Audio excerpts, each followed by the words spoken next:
All right, so you sent us some pretty cool stuff about hydrography and charting in the Faroe Islands. Yeah, it's a pretty interesting area. Looks like you're going to be the expert on this topic. I'll give it a try, at least. Well, we're diving into this report from February 2019, Report 2 from the Working Group on the Faroe Islands takeover of the Nautical charting area. That's the one.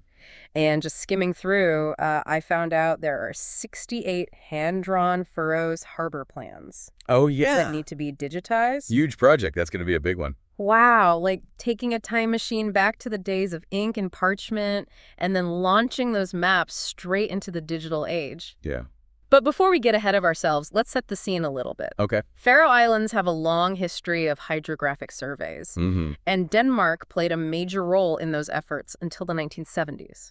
That's right. But since the 1970s, new surveys have primarily been conducted by Landsverk, which is the Faroes Public Works Department. Okay. They've been especially active around harbor construction. So they've been doing it for a while. Which already hints at the Faroe Islands' increasing desire to, manage their own waters. It's not just local pride, right? This is a whole global framework at play here. Yeah, for sure.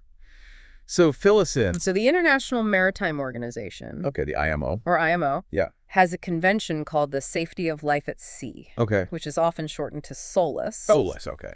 And this convention basically says that nations are responsible for surveying their own waters and producing nautical charts. So the Faroe Islands are basically saying, hey, world, we're a maritime nation, and we need to have control over our own charts. That's a good way to put it. But it's not as easy as just saying that. Right. There must be some serious legal hurdles to clear. Oh, yeah, for sure.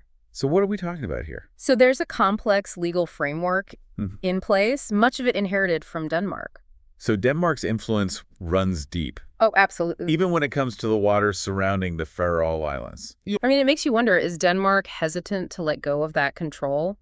Well, maybe. It's understandable when you consider the history. Okay. Denmark's authority in this area stems from the Royal Danish Nautical Chart Archives, okay, which were established way back in 1784. Wow. And more recently, that authority has been further solidified in the Act on Location-Based Information from 2017, which also applies to the Faroe Islands.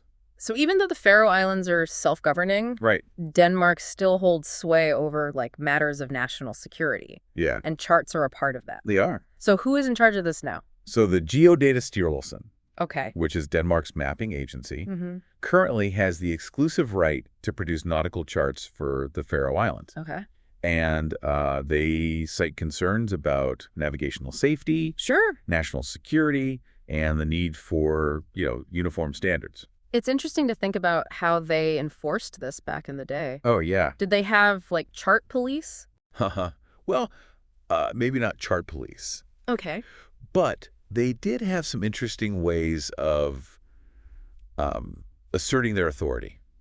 Like what? Well, for instance, there's this document called Poster No 4000. Poster No 4000, okay. From 1816. Wow. Which prohibited anyone from copying Danish charts. Without permission. Without permission. 1816, that's some serious history behind charting rights. It is. So how did the Faroe Islands start taking control? Yeah, it was a delicate process. Okay. But in 2018, the Lagting, which is the Faroes Parliament, made a move. Right. They decided to take responsibility for both land and hydrographic mapping. So a new chapter, total charting independence for the Faroe Islands? Well, not quite total independence. It's more like a power-sharing agreement. Power sharing, okay. Yeah, think of it as a ship with two captains. Okay, two captains on one ship. Right. I'm intrigued. Tell me more. So while the Faroes are taking the helm when it comes to the day-to-day charting, Denmark still retains authority over things like foreign affairs, defense, and security. So there's still a close partnership required between the two. Absolutely. So how does that actually work? Are they constantly sending charts back and forth? Well, no, not really. Okay. It's a pretty well-defined system. All right. The Faroes Hydrographic Authority handles most of the work. Okay. So they conduct the surveys, create both paper and electronic charts. They issue updates and even grant permissions for surveys. Okay. Although that does require final approval from the Danish Ministry of Defense. So they're like the captain of the ship, right, but with a first mate from Denmark? Exactly. Just making sure everything is shipshape. That's a great way to put it. I like that analogy. So while the Faroes are busy charting, Denmark's Geodata Styrelsen, Okay. Or GST, USTs. still plays a role. Right. They provide advice on maritime boundary negotiations. Okay. They produce specific charts, like Court F, which details Faroe's maritime zones. They supply data to the Danish Defense Forces. Mm-hmm.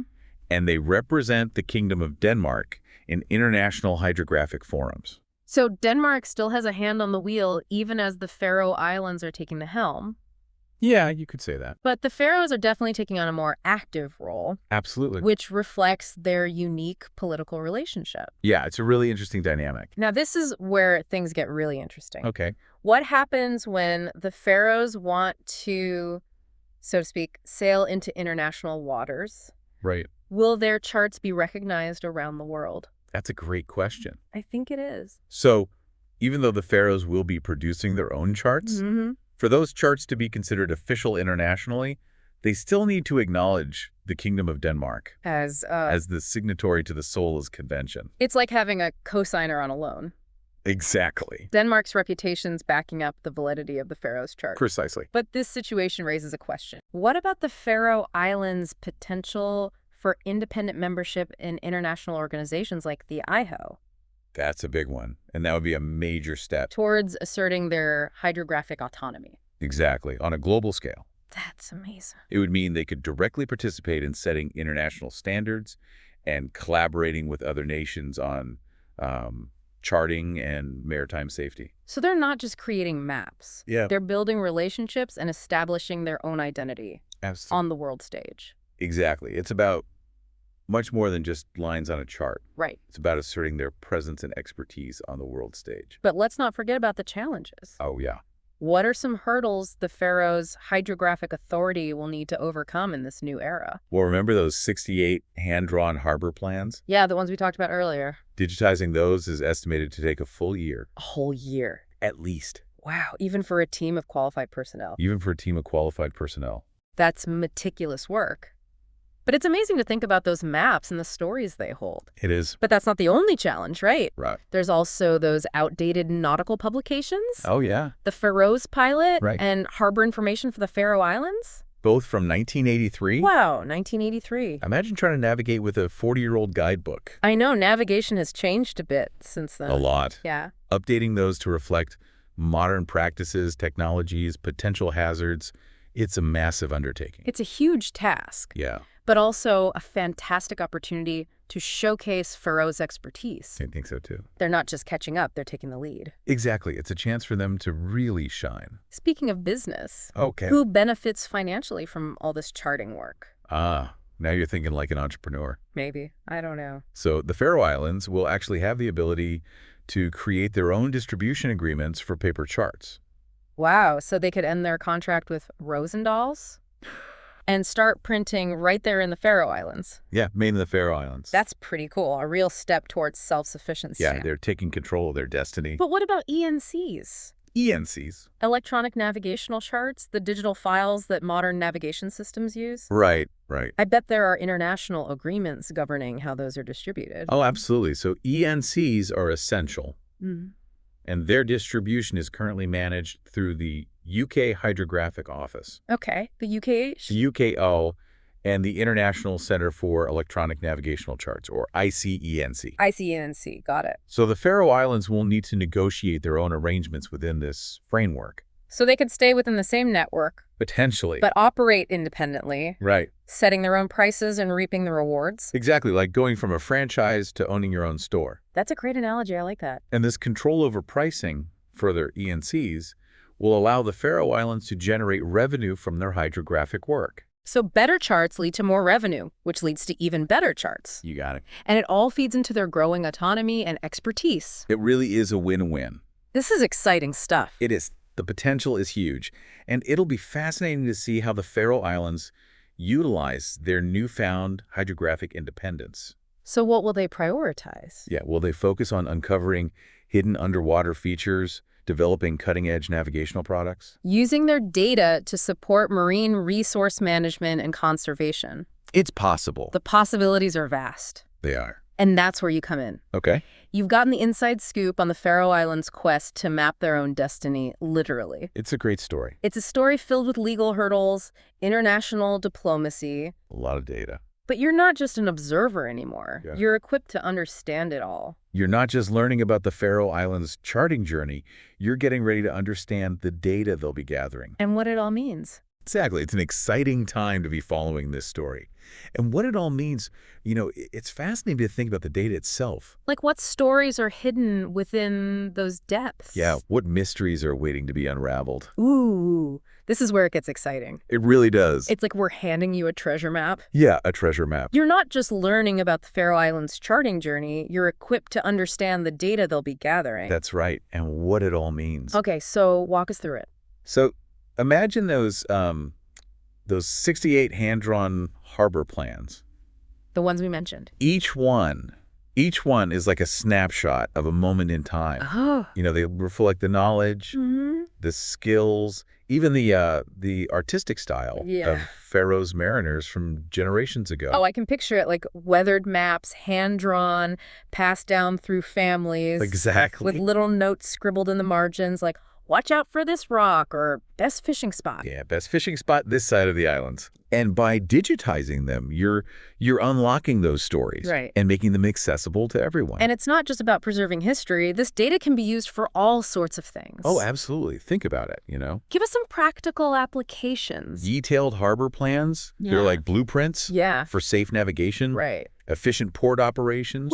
Even, coastal management. Right, so they could be essential for planning, like dredging projects, developing infrastructure, even responding to emergencies. Yeah, exactly. It's like having X-ray vision. For the underwater world. To the underwater world, yeah, and those outdated nautical publications. Oh, yeah, the Faroes pilot. The Faroes pilot. Harbor information for the Faroe Islands. They're not just dusty old books. Yeah. They're treasure troves of local knowledge. I bet they're filled with, insights into traditional sailing routes. Yeah. Warnings about, hidden hazards. Could be. Maybe even some old sailors' tales. Oh, absolutely. You're getting the picture. By revisiting and updating these publications, you're not just modernizing them. Right. You're tapping into a wealth of experience and understanding that has been accumulated over centuries. Centuries of living with and depending on the sea. Exactly. It really makes you realize that charts aren't just about coordinates and depths. No. It's about this relationship between people and the sea, a story that unfolds over generations. Beautifully put. And as the Faroe Islands embark on this new era of charting, they're not just creating data. Right. They're writing a new chapter in that story. So we have this incredible foundation of historical data, which is fascinating in itself. It is. But what about new discoveries? Right. What could they find as they survey their waters with all this new technology? Well, the possibilities are mind-boggling. Okay. They might uncover previously uncharted underwater features. Like what? Seamounts, ridges, maybe even shipwrecks. Oh, shipwrecks. Yeah. Imagine the stories that could be hidden beneath the waves. Like the Faroe Islands might discover their own underwater museum. It's possible. And those discoveries, they wouldn't just be historically significant. No. They could be important for understanding marine ecosystems. For sure. For managing resources responsibly. Absolutely. Think about the potential for identifying vital underwater habitats. Okay. Understanding fish migration patterns.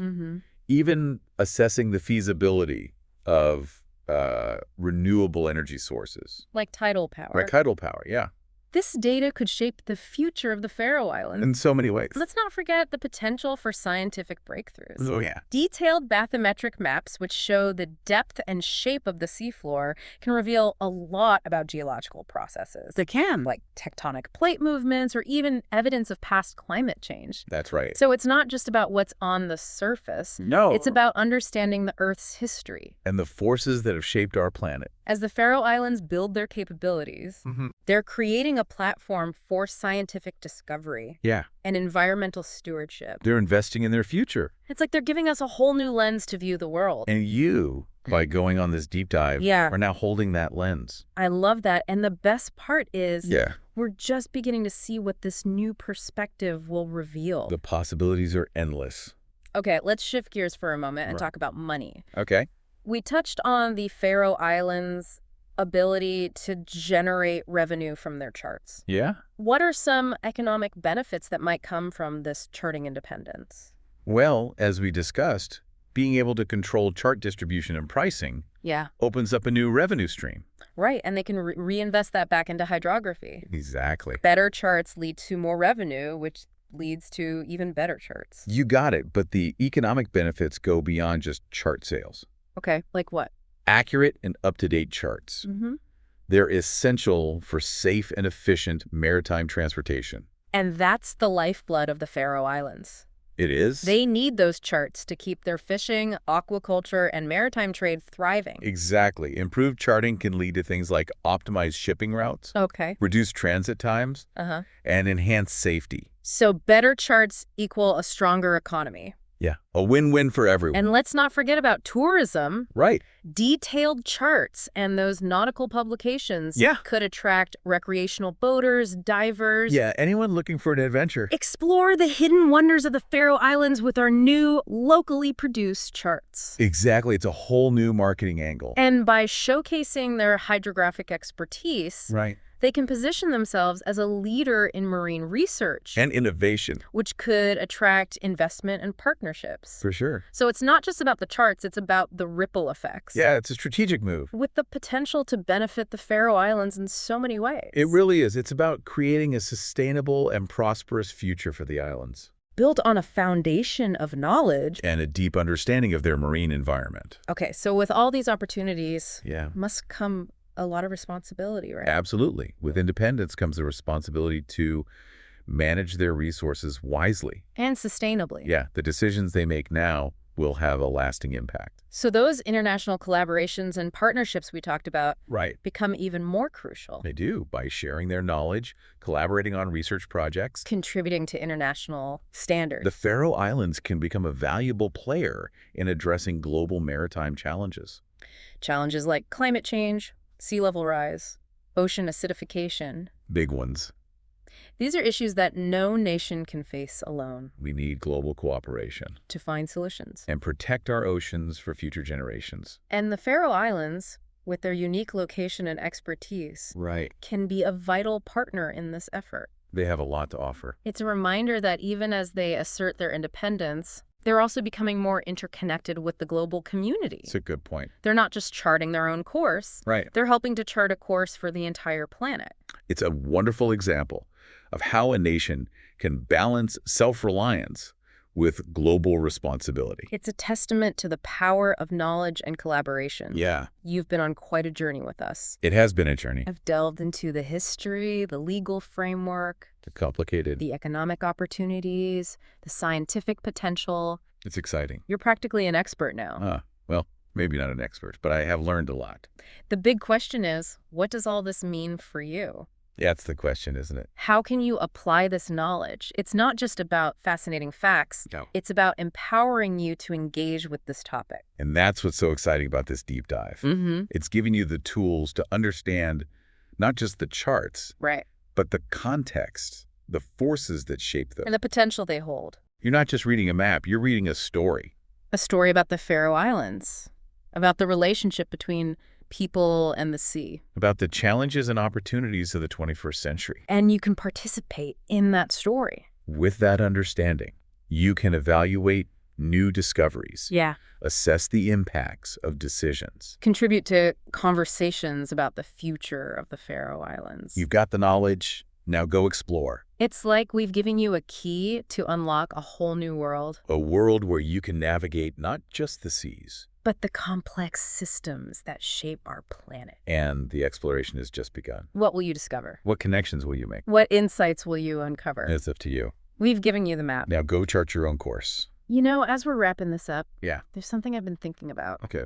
We've talked about the Faroe Islands taking control of their hydrographic data, the Mhm. economic benefits, Right. the potential for scientific discovery. All that. But what about the impact on their culture? That's a great point. It's something we don't always think about We often overlook it. Yeah. when we focus on the technical and economic sides. Right. But it's so important. It is. I hadn't really considered that angle. For centuries, Yeah, Faroe's identity has been intertwined with the sea. that's true. Their folklore, their traditions. Their way of life. It's all shaped by this connection to the ocean. I've read about their traditional boat building, their fishing methods, even their folk tales about sea monsters and hidden islands. Oh, yeah. It's a culture rooted in their maritime heritage. And by taking control of their hydrographic data, they're not just asserting their independence. Right. They're reclaiming a part of their cultural heritage. It's a powerful statement. It is. Like they're saying, this is our story, and we're going to tell it our way. Exactly. It's about more than just charts. Yeah.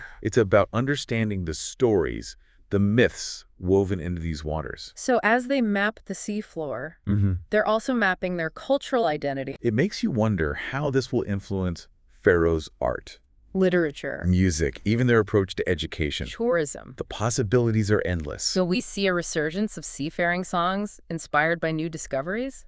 It could happen. Will artists start incorporating bathymetric data into their sculptures? Maybe. Reflecting the hidden landscapes. Wow. And schools teaching children to navigate using both modern charts and ancient lore. It's amazing to think about. It really highlights that hydrography isn't just technical. Right. It's cultural. It's about the stories we tell about the sea, the ways we connect with it, The values we attach to it. the human element that gives life to the data. As the Faroe Islands embark on this journey, Yeah. they're not just charting their waters. Mm-hmm. They're charting their culture. What a great way to wrap things up. It is a powerful story. It's like the data is a seed, Okay. and the cultural implications are the flowers that bloom from it, And those flowers will be unique to the Faroe Islands. reflecting their history, their traditions, their dreams. It's a good reminder that even as we strive for accuracy and precision, Yeah. we can't lose sight of the human element. The stories that give meaning to our maps. Well said. And I think you, with your knowledge of Faroes hydrography, are ready to appreciate those stories I appreciate that. and to see the connections between data and culture. It's been an amazing journey. It has. I feel like I've gained a whole new perspective. Who knows? Maybe we'll be back for another deep dive someday, I'd love that. exploring all the new discoveries and cultural expressions. But for now, to you, our listener, Yes. thank you for joining us on this deep dive. We hope you enjoyed it. We hope you've enjoyed charting the course of Faroes hydrography with us. It's exploring. Keep questioning. And keep those charts handy, Faye.